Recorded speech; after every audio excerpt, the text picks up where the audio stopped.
Thank you for joining Wars of the Rosies as we continue with part 4 of the World Journey, Influence of Modern Egypt by the Imperator AMORC.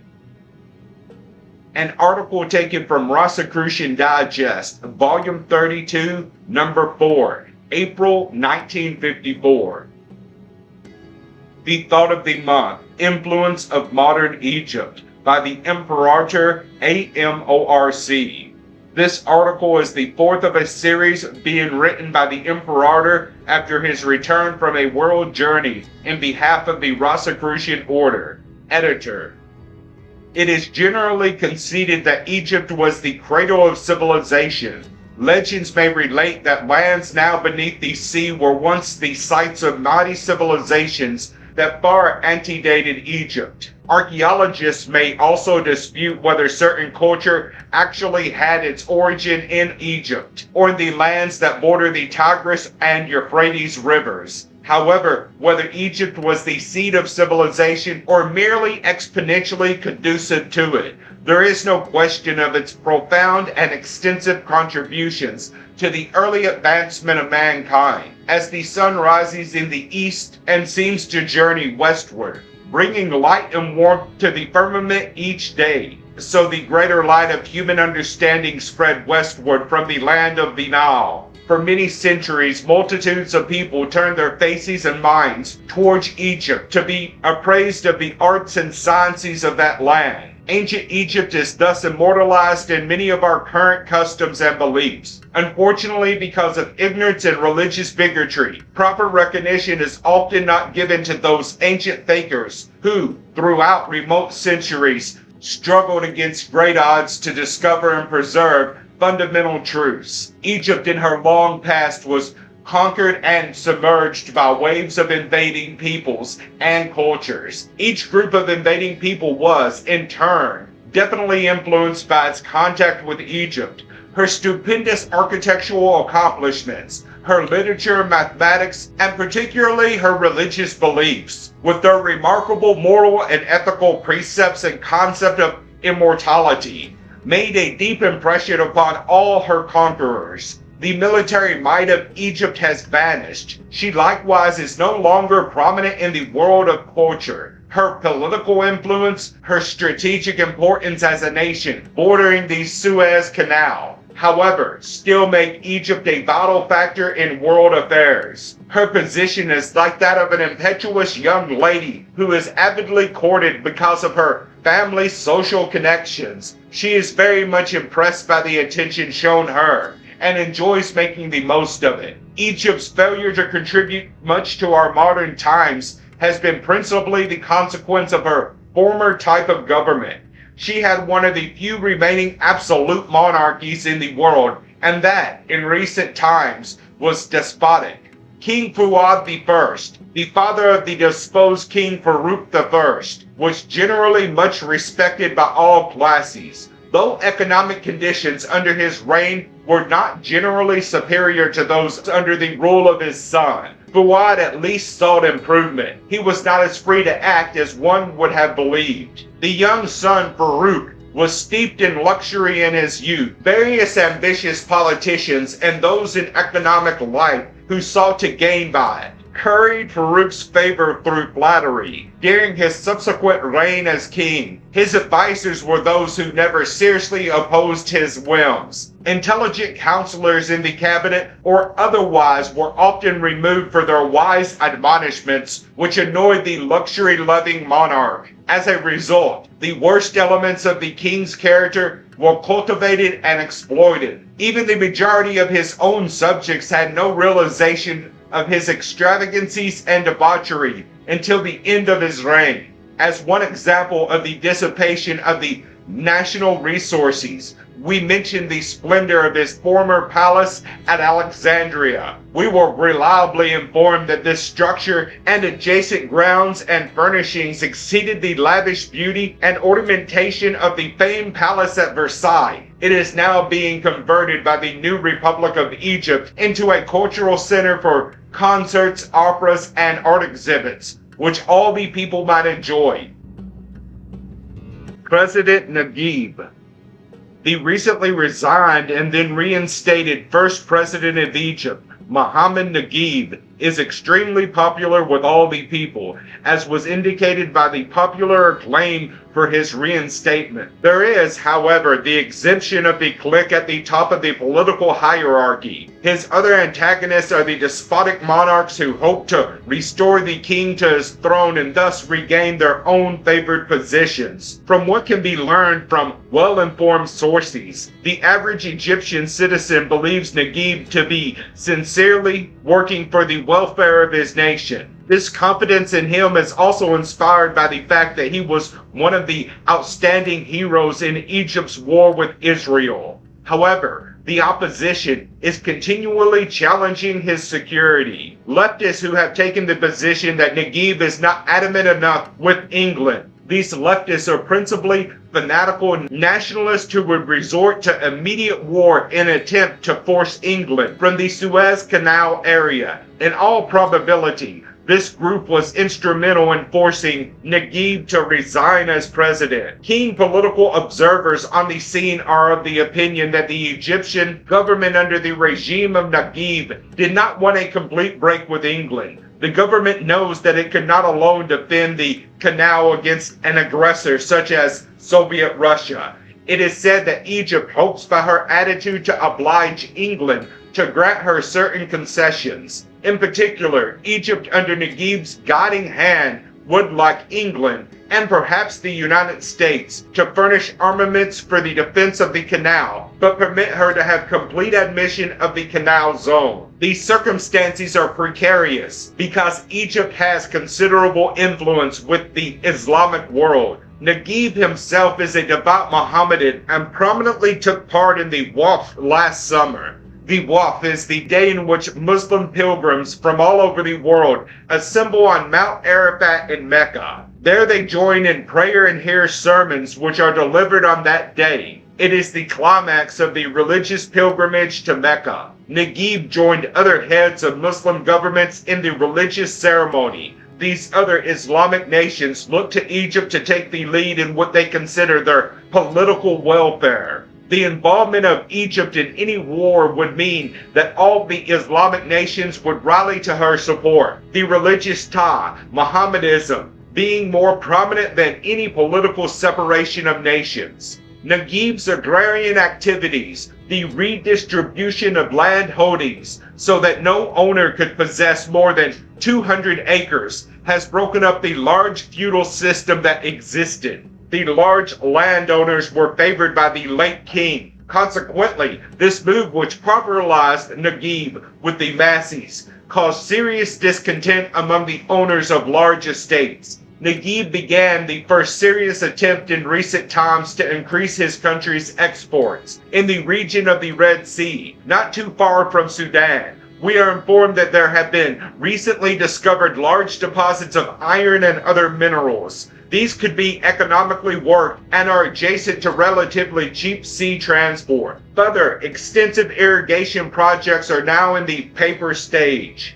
If finally executed, these would make productive thousands of acres of desert land. This cultivation would permit the export of fruits and vegetables at least to the other lands of the Near East. A number of European technicians, mostly Germans so far, are under contract to help in the industrialization of Egypt. The new republic wants to depend less upon the outside world for machinery and mechanical devices, and is even considering the manufacture of automobiles and airplanes. One of the drawbacks at the present time is the capital for investment. Egypt invites foreign capital, but has not made her invitation sufficiently reassuring. Capital is hesitant to invest in large industrial plants. With the situation in the Near East as precarious as it is, Egypt's relations with the Israeli being quite unstable, industry does not wish to risk a war, which might jeopardize their interest.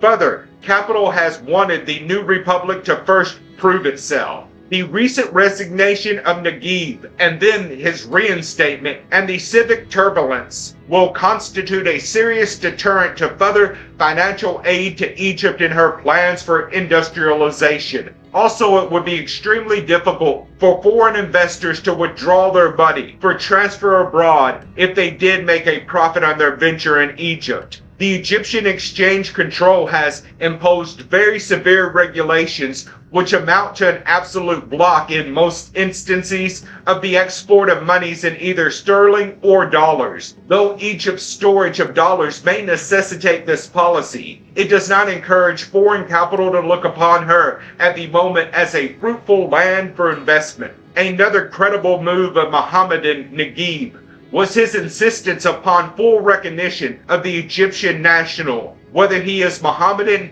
Christian, or a Jew. A nation cannot grow without the illiberal policy of religious prejudice or persecution, which divides people against themselves and fosters hatred. Franco's Spain, Portugal, Colombia, and even Italy, with its Christian democracy, are current examples. Individuals should be punished for conduct which is not compatible with enlightened legislature. They should, however, not be persecuted because their concepts of God differ from those of others. Whatever religion dominates a state, or we have a rigid state religion, we then have a divided, illiberal people. Hate and prejudice must be continually fanned to keep alive such an unnatural condition. The hatred and suspicion spreads like muddy water, seeping into all the crevices of social relations. Heretofore, the Egyptian national, who was not a Mohammedan, was ostracized politically. He was considered, as one well-informed national told me, a second-class citizen. There was a lack of confidence in him so far as his activities in any prominent political office were concerned. There are exceptions, of course,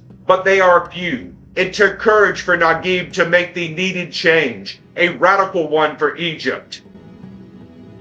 The economic situation. The great city of Cairo is an oasis in a desert of economic depression. Its apartment houses are generally more lavish than those found in most cities of either Europe or America. Such structures are of modern construction, concrete and steel, and finished with magnificent grained marble. Most of this marble is an importation from Greece, where it is virtually a common stone. Like the granite of many sections of the United States, wood is scarce in Egypt, inferior in quality and expensive to import. An extreme contrast to this modern Cairo is the old Arab section where, as throughout the Near and Middle East, are to be found picturesque customs, reminiscent of past centuries, and squalor, poverty, and disease. The new government is furthering hygiene and sanitary methods within its economic means. A sister of a prominent Egyptian physician and surgeon, the latter a Rosicrucian, is instrumental in furthering a great humanitarian project for undernourished and underprivileged Egyptian children. Her brother, the physician, assists in their medical care, offering his services free. The center has grown to accommodate several hundred children. Though this project is as yet relatively small in comparison to the need, it has set an excellent example for the new republic to follow. The two great current needs in Egypt are, first, to educate the masses of children for trades and professions, and second, to provide employment for the use of the training which they have acquired. As it is now, and elsewhere in the Near and Middle East, there are millions of people who have no means of livelihood except resort to unskilled labor. As a consequence, this multitude is a drug on the labor market. The great supply of such labor and the paucity of demand for it as a commodity has resulted in an exceedingly low wage scale. The competition makes the pay but a pittance. The more distant one is from Cairo is as south towards Aswan, the worse are the prevailing conditions. Increased industrialization would absorb many of these people in positions where they could command higher wages. Up to the present, Egypt has brought almost everything needed and has had little to sell in exchange. The land has been controlled by large landowners. Prior to Naguib's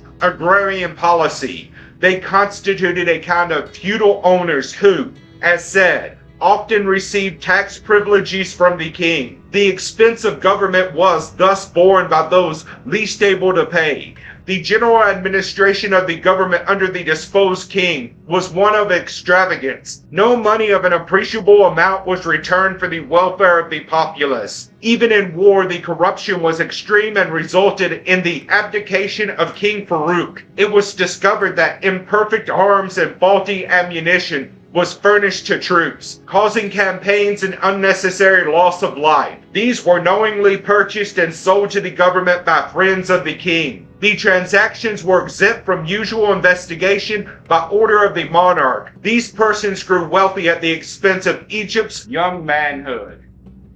Israel, a political danger in the Near East which could involve the world, is the new nation of Israel. The Israeli as a whole, as the Jews have mainly been in their long history, are a peace-loving people. They are striving to modernize their country and make an acceptable place for themselves in the family of nations. Though innately lovers of peace as the result of their long being persecuted, they are nevertheless militant in their preservation of the hard-earned independence of their new nation, and are ready to interpret any act, no matter how incidental, as jeopardizing their security. The Israeli are industrious, intelligent, and progressive, but highly suspicious of their neighbors. Their nation is surrounded by Islamic countries, as Egypt, Jordan, Syria, and nearby Iraq and Saudi Arabia. The dislike between the Hebrews and the Arabs, though they both stem from the same Semitic roots, is traditional. This hatred causes each side to magnify every little border incident. The Egyptians claim, and not without some justification,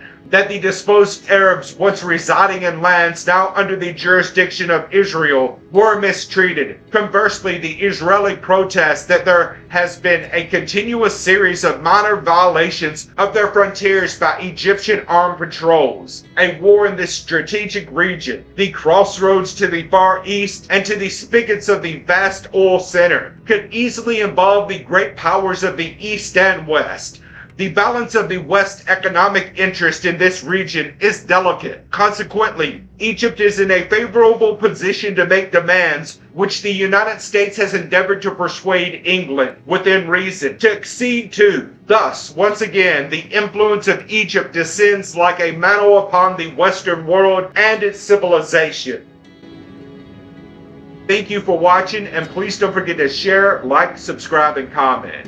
And if you can, please consider donating to Wars of the Rosies. Links to PayPal and Patreon are in the description. Thank you so very much.